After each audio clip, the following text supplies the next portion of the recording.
आज हम लोगों को पढ़ना है सर्कुलर मोशन। ठीक है, मोशन इन 2 डायमेंशन में ये हमारा सेकेंड पार्ट है, सर्कुलर मोशन। ठीक है, तो जल्दी जल्दी समझने के लिए हम क्या करेंगे, हम एक फ्लो चार्ट के माध्यम से समझेंगे इसको। ठीक है, चलिए कोशिश करते हैं।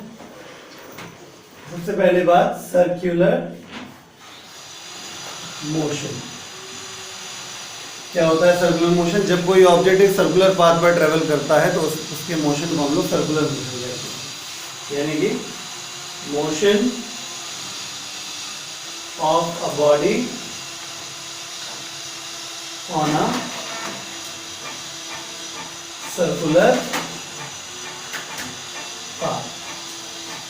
तो सर्कुलर मोशन क्या है? Motion of a body on a circular path. ठीक है, तो समझने योग्य बात क्या है कि मान लीजिए ये एक सर्कुलर पाथ है। ठीक है, और एक ऑब्जेक्ट जब इस सर्कुलर पाथ पर ट्रेवल करता है तो सपोज यहाँ पर अगर है तो यहाँ पे हम एक टेंजेंशियल एरो ड्रॉ करते हैं जो कि हमें इस पॉइंट पर वेलोसिटी की डायरेक्शन को बताएगा। ठीक है, इन द सेम वे अगर मैं बी पॉइंट की बात करूं, ये यहाँ पे बी पॉइंट पर वेलोसिटी की डायरेक्शन को बताएगा। ये सी पॉइंट है, सी पॉइंट पर ये वेलोसिटी की डायरेक्शन को बताएगा। ये डी पॉइंट है, ये वेलोसिटी एट डी पॉइंट हो जाएगा। समझ में आ गई बात? ठीक है, जब कोई ऑब्जेक्ट एक सर्कुलर पाथ पर ट्रेवल करता है तो अगर हम अलग अलग पॉइंट्स पर वेलोसिटी की डायरेक्शन दिखाना चाहें तो कैसे कर सकते हैं? हम क्या करेंगे, हर पॉइंट पे टेंजेंशियल एरो बना देंगे। अब कोई कहेगा सर हम एरो ऊपर बनाएंगे, जरूरी है नीचे बना सकते हैं?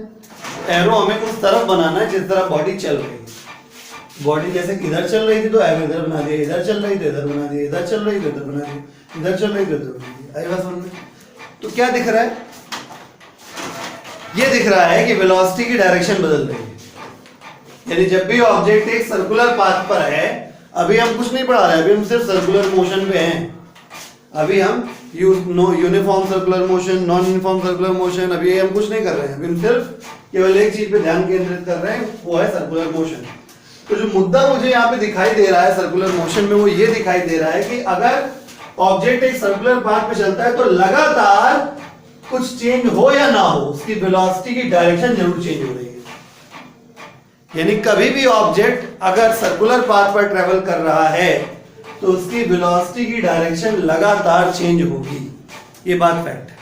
यहाँ पे है इसकी वेलोसिटी डायरेक्शन इधर है, यहाँ पे है वेलोसिटी डायरेक्शन इधर है, यहाँ पे है वेलोसिटी डायरेक्शन इधर है, यहाँ पे वेलोसिटी डायरेक्शन इधर। बात समझ में आ गई?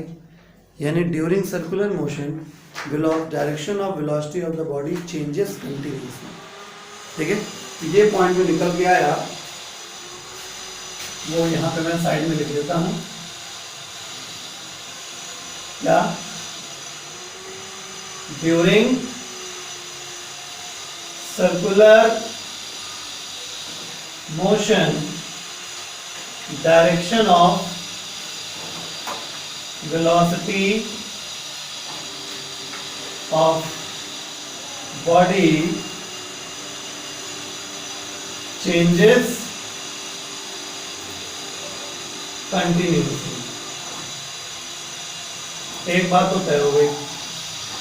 इसका तात्पर्य, इसका मतलब वेलोसिटी हमेशा वेरिएबल रहेगी, क्योंकि वेलोसिटी कैसी क्वांटिटी है? Vector quantity. और वेक्टर क्वांटिटी में क्या क्या होता है? मैग्नीट्यूड और डायरेक्शन। और डायरेक्शन लगातार चेंज हो रहा है भाई। वेक्टर क्वांटिटी में या तो मैग्नीट्यूड चेंज हो तो क्वांटिटी चेंज होती है, तो डायरेक्शन चेंज होता है तो चेंज होती है, दोनों चेंज हो तो भी चेंज होती है। तो यहाँ पे क्या चेंज हो रहा है? डायरेक्शन लगातार चेंज हो रही है, इसका मतलब वेलोसिटी भी लगातार चेंज हो रही है। तो यानी अगर हमसे कोई कहे कि इसमें यूनिफॉर्म सर्कुलर मोशन के दौरान वेलोसिटी यूनिफॉर्म रहती है कि नॉन यूनिफॉर्म रहती है, मतलब कांस्टेंट रहती है कि वेरिएबल रहती है, तो हम कहेंगे वेरिएबल रहती है। ठीक है, तो velocity of body during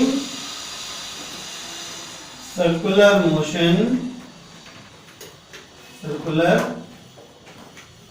motion changes, या velocity of body during circular motion is always variable. ठीक है, तो पहले पॉइंट मैंने लिखा during circular motion direction of velocity of body continuously changes continuously, that means velocity of body during circular motion is always variable. तो acceleration, right, अगर velocity change हो रही है तो 100% एक्सेलरेशन आएगा. अगला पॉइंट एक और निकल के आ गया, समझ रहे हैं हम, एक स्टेप बाय स्टेप. अगर हम ये देख रहे हैं कि लगातार वेलोसिटी की डायरेक्शन चेंज हो रही है, इसका मतलब वेलोसिटी वेक्टर होने के नाते वेलोसिटी चेंज हो रही है. ठीक है, वेलोसिटी अगर चेंज हो रही है तो 100% वहां पे क्या है, एक्सेलरेशन है. आई बात समझ में. तो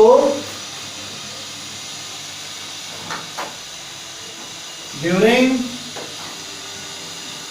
सर्कुलर मोशन, ठीक है, there must be an acceleration on the body, understood, ठीक है. During circular motion there must be an acceleration on the body. Body पे 100% कोई ना कोई एक्सेलरेशन जरूर होगा. तो वैसे एक्सेलरेशन किसका बेटा है, फोर्स का. ठीक है, तो इसका मतलब 100% फोर्स भी आएगा. लेकिन अभी हम लोग इस चैप्टर में व्रत लिए हुए हैं, फास्ट है हम लोगों का, क्या कि हम लोग फोर्स की बात नहीं करेंगे. हम लोग काइनेमैटिक्स पढ़ रहे हैं, ठीक है, हम लोग डायनामिक्स नहीं पढ़ रहे हैं. जब डायनामिक्स पढ़ेंगे तो फोर्स के बारे में बात करेंगे, लेकिन अभी हम लोग फोर्स के बारे में कुछ नहीं कह सकते. अभी हमारा उपवास चल रहा है. ठीक है, तो कुल मिला के हम लोग अपनी बात को यहाँ पे फिनिश करते हैं कि अगर कोई ऑब्जेक्ट एक सर्कुलर पाथ पे ट्रेवल कर रहा होगा तो डेफिनेटली उसकी वेलोसिटी की डायरेक्शन लगातार चेंज होगी. इसका मतलब वेलोसिटी चेंज होगी, इसका मतलब 100% वहां पे क्या है, एक्सेलरेशन है. Very good. अब हम लोग सर्कुलर मोशन को इसके आगे भी क्लासिफाई करेंगे, तो पहले आप लोग इतना नोट कर लीजिए. तो अब आपने वही जो डायग्राम बनाया था, जो गोले वाला डायग्राम में मैंने अभी ऐसे से बताया था आपको, ये वाला ये वाला ये वाला ये वाला उल्टा सीधा. ठीक है, अब उसके नीचे दो पार्ट आ जाते हैं. मीन्स आप कंटिन्यू ऐसे ही करेंगे आगे. ये पूरा हम टॉपिक फ्लो चार्ट में आपको पढ़ाएंगे, क्योंकि इस टॉपिक में अब कुछ ज़्यादा थ्योरेटिकल नहीं आएगा समझ. सब कुछ आपको लगभग उसी के जैसा पढ़ना है जैसा पहले था. तो हम बता देते हैं, इसमें दो डिपार्टमेंट हो जाता है, हॉरिजॉन्टल सर्कुलर मोशन और दूसरा vertical circular motion. Horizontal circular motion मतलब एच वाला, एच वाला. वर्टिकल सर्कुलर मोशन एच वाला. ठीक है, मतलब जो उसका प्लेन ऑफ सर्किल है अगर हॉरिजॉन्टल है, ठीक है, this is horizontal circular motion. अगर ऐसे ऐसे बॉडी घूम रही, प्लेन ऑफ सर्किल जो है वो ऐसे है.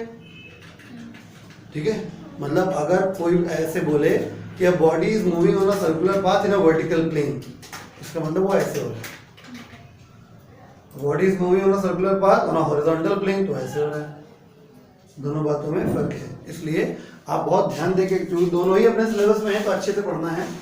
ठीक है, एक है horizontal circular motion, horizontal circular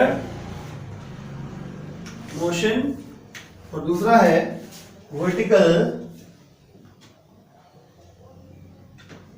circular motion. Horizontal circular motion, vertical circular motion. ठीक है, तो इसमें मैंने क्या बताया, कैसे पहचानेंगे. If the plane of circular path, if the plane of circular path, if the plane of circular path is horizontal, if plane of circular path is horizontal, तो vertical circular motion में क्या होता है, if plane of circular path, if plane of circular path is vertical, ठीक है। तो जो plane of circular path है वर्टिकल, इसका जो काइनेमैटिक्स है वो हमको नहीं पढ़ना है। मतलब kinematics of vertical circular motion is not in our syllabus, ठीक है। यानी काइनेमैटिक्स में हम कभी भी ऐसा केस नहीं पढ़ेंगे कि बॉडी ऐसे ऐसे चल रही है वर्टिकल सर्कुलर, आई बात समझ, ठीक है। तो ये वाला हिस्सा हो गया हमारा NIC, नॉट इन कोर्स, आई बात समझ में, क्लियर है। काइनेमैटिक्स में कभी भी आप ऐसा सवाल नहीं देखेंगे जिसमें बॉडी ऐसे ऐसे चल रही है, ठीक है। हमेशा आपको क्या पढ़ने को मिलेगा, हॉरिजॉन्टल सर्कुलेशन, ठीक है। तो चलिए इस डिपार्टमेंट में आ जाते हैं। इस डिपार्टमेंट के अंदर दो डिपार्टमेंट फिर से क्लासिफाई हैं, एक यूनिफॉर्म सर्कुलर मोशन और एक नॉन यूनिफॉर्म सर्कुलर मोशन, ठीक है। तो पहले हम नॉन यूनिफॉर्म की बात लिख देते हैं, नॉन यूनिफॉर्म सर्कुलर मोशन। ये फ्लो चार्ट हमने भैया खुद बनाया है अपने एक्सपीरियंस के आधार पे। मतलब आप केवल एक बार फ्लो चार्ट देखिए, आपको खुद ही समझ में आ जाएगा क्या क्या कैटेगरी, क्या क्या केस होते हैं, ठीक है, और किस में क्या खासियत होती है। और दूसरा है यूनिफॉर्म सर्कुलर मोशन। मींस अब अंडरस्टूड है, ये समझ गए ना, ये हॉरिजॉन्टल में ही दोनों पार्ट हैं। तो अगर uniform non uniform circular motion है तो समझिएगा हम बात किसकी कर रहे हैं, हॉरिजॉन्टल वाले की ही बात कर रहे हैं अपने सिलेबस में, ठीक है। तो पहले नॉन यूनिफॉर्म सर्कुलर मोशन में क्या होगा इसका, सुनिएगा। यूनिफॉर्म सर्कुलर मोशन, ये तो क्लास 9 में सुना होगा, ऐसा मोशन जिसमें बॉडी जब सर्कुलर पाथ पे चलती है तो उसकी स्पीड फिक्स रहती है, उसे हम क्या कहते हैं, यूनिफॉर्म सर्कुलर मोशन कहते हैं। चलो लिख देते हैं, तुम्हारा बड़ा मन है तो मैं लिख देता हूँ, ठीक है। यानी स्पीड रिमेन्स,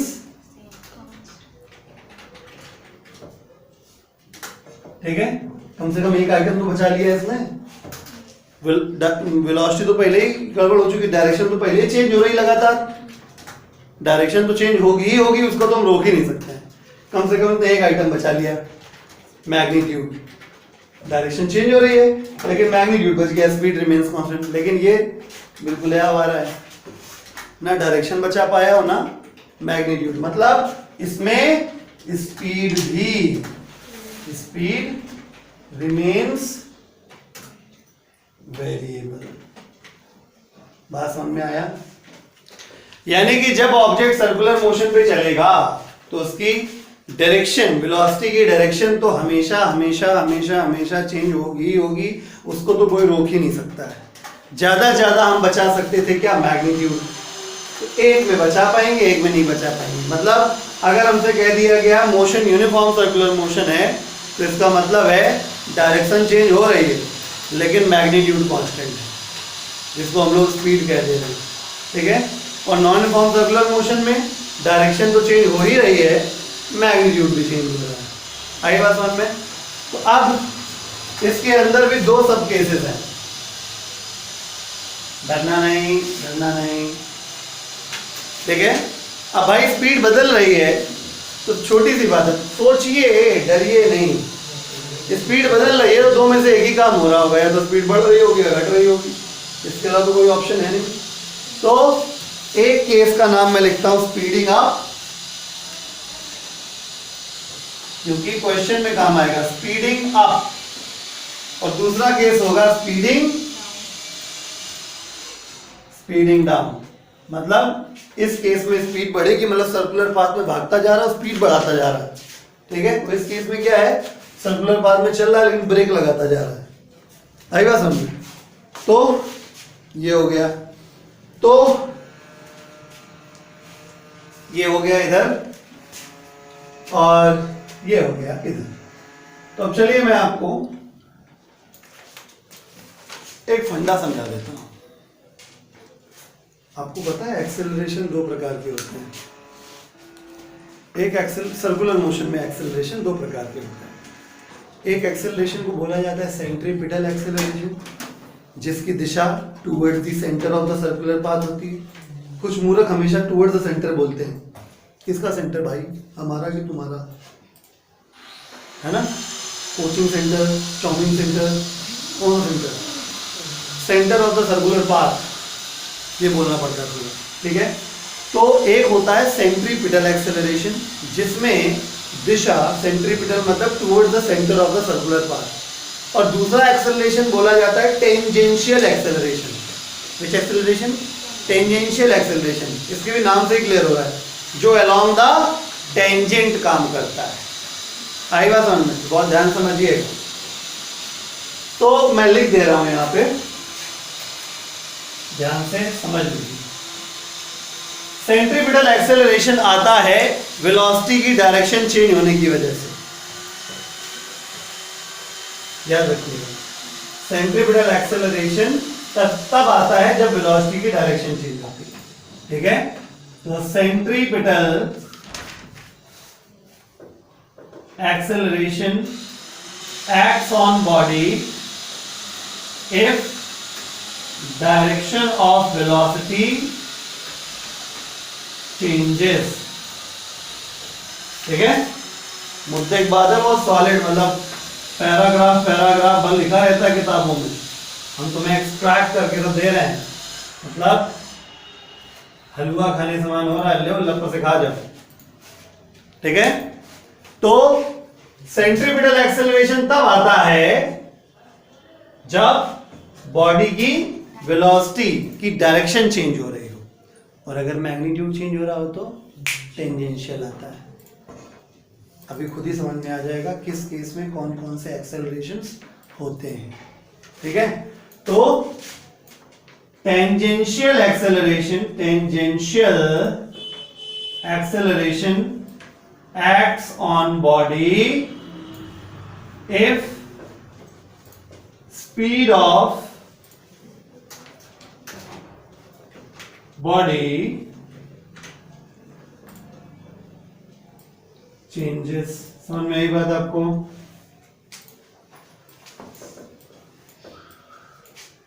ठीक, तो बताइए, अब मैं बनाता हूं डायग्राम। स्पीडिंग अप, ये सर्कुलर पाथ है, ये स्पीडिंग अप वाला कैसे वाला स्पीड बढ़ रही है, मतलब ये है कैसे, बताओ, मैं ऐसे बना रहा हूं, यहां 5 मीटर पर सेकंड रहा होगा, यहां 10 मीटर पर सेकंड हो गया, यहां 15 मीटर पर सेकंड हो गया, यहां पे 20 मीटर पर सेकंड हो गया, ठीक, ओके। यही तो हुआ स्पीडिंग अप। स्पीडिंग डाउन, यहाँ 20 मीटर पर सेकंड था, आगे बढ़ा 15 मीटर पर सेकंड रह गया, और आगे बढ़ा कितना हो गया, 10 मीटर पर सेकंड हो गया, चलो हिंदी तो आती कम से कम, 5 मीटर पर सेकंड हो गया, उसके बाद इस तरीके से हो रहा है। तो ये स्पीडिंग अप, ये स्पीडिंग डाउन, समझिएगा। सेंटर की तरफ सेंट्रीपिटल एक्सेलरेशन तो परमानेंट काम करना है, इसमें तो कोई शक ही नहीं है, क्योंकि हर केस में, चाहे सूट केस हो चाहे ब्रीफ केस हो, चाहे यहां भी बना दे, ये कौन सा स्पीड रिमेन्स कांस्टेंट, मतलब हर जगह पे स्पीड वही 5 मीटर पर सेकेंड, आगे बढ़ गए 5 मीटर पर सेकेंड, आगे बढ़ो 5 मीटर पर सेकेंड, आगे बढ़ो 5 मीटर पर सेकेंड, पल्ले पड़ा कि पड़ा, ठीक। तो यहां भी centripetal acceleration, AC stands for centripetal acceleration, ठीक है। हर जगह सेंट्रीपिटल एक्सेलरेशन तो आएगा ही आएगा, क्योंकि सेंट्रीपिटल एक्सेलरेशन तब आता है, सेंट्रीपिटल एक्सेलरेशन तब आता है जब डायरेक्शन ऑफ वेलोसिटी चेंज होती है, और डायरेक्शन ऑफ वेलोसिटी हमेशा चेंज होती है। इसलिए सर्कुलर मोशन किसी भी भांति का हो, हमेशा सेंट्रीपिटल एक्सेलरेशन आएगा, ठीक है। तो इतना तो मोटी बुद्धि वालों को भी याद हो जाएगा। मैंने मार्कर क्यों उठाया था, अच्छा, ठीक है। तो स्पीड ऑफ बॉडी चेंजेस, ठीक है। तो इसमें सेंट्रीपिटल एक्सेलरेशन की बात हो रही थी, और इसमें टेंजेंशियल एक्सेलरेशन की बात हो रही थी। अब आता है मुद्दा बताओ क्या इसमें टेंजेंशियल एक्सेलरेशन आएगा? घंटा नहीं आएगा। क्यों नहीं आएगा? क्यों नहीं आएगा? क्योंकि यहाँ पे स्पीड चेंज हो ही नहीं रही। आई बात समझ में? यहाँ पे टेंजेंशियल एक्सेलरेशन हमको पता है तभी आता है जब स्पीड चेंज होती है। स्पीड चेंज हुई है नहीं रही, जाने? हाँ, तो कुल मिला के यहाँ एक बात तो तय है कि टेंजेंशियल एक्सेलरेशन है जीरो। वही। अब आगे की बात करते हैं। यहां पे आओ, स्पीडिंग अप स्पीडिंग डाउन, ठीक है? अगर हमको स्पीड बढ़ानी है तो मोशन की दिशा में एक्सेलरेट करना पड़ेगा। मान लो तुम्हारा दोस्त आगे आगे जा रहा है, ठीक है, तुम पीछे से गए, दौड़ते हुए घुसड़ के लात मार दिया, so you have accelerated him or her whatever in the same direction, इसको कहेंगे एक्सेलरेशन। वो दौड़ के सामने से लात मार दो तुम, this is retardation, speeding down. तो वही बात यहाँ पे, ये भौतिक विज्ञान है। देखिए, कहने का मेरा मतलब ये है कि बॉडी इधर की तरफ चल रही तो ये वेलोसिटी डायरेक्शन होगी, राइट, इस जगह पे। तो स्पीडिंग अप वाले केस में टेंजेंशियल एक्सेलरेशन भी उसी तरफ होता है जिस तरफ वेलोसिटी है। मैं ये बताना चाह रहा हूं, समझे? और स्पीडिंग डाउन वाले केस में वेलोसिटी डायरेक्शन ये है, लेकिन टेंजेंशियल एक्सेलरेशन की डायरेक्शन अपोजिट, ठीक है? जब हम मोशन की अपोजिट डायरेक्शन में फोर्स लगाते हैं, यानी एक्सेलरेट करेंगे, तो बड़ी बात है उसकी स्पीड कम होगी। और जब हम मोशन की दिशा में ही एक्सेलरेट करेंगे तो बड़ी बात है उसकी स्पीड बढ़ेगी। क्या समझ में आया? समझ में ये आया कि यूनिफॉर्म सर्कुलर मोशन में केवल एक ही एक्सेलरेशन होता है, विच इज सेंट्रीपिटल एक्सेलरेशन, और बाकी नॉन यूनिफॉर्म सर्कुलर मोशन में जो दो केसेस हैं, दोनों में ही दो एक्सेलरेशन होते हैं। एक होता है टेंजेंशियल एक्सेलरेशन और एक होता है सेंट्रीपिटल एक्सेलरेशन। एक और खास बात, दोनों के बीच का एंगल 90 डिग्री है, क्योंकि सेंट्रीपिटल अलोंग द नॉर्मल काम करता है और ये अलोंग द टेंजेंट काम करता है। तो भविष्य में अगर कभी टोटल एक्सेलरेशन निकालना पड़ा तो कैसे करते हैं? वही r बराबर √a² + b² + 2ab cos theta vector वाला रूल। तो आप एक काम कर सकते हैं, हम आपको डायरेक्ट नियम लिखवा देंगे, है ना? अरे भाई सीधी सी बात है, जब 90 डिग्री का एंगल होता है तो r बराबर क्या हो जाता है? a² + b² + 2ab cos theta. Theta कितना है? 90।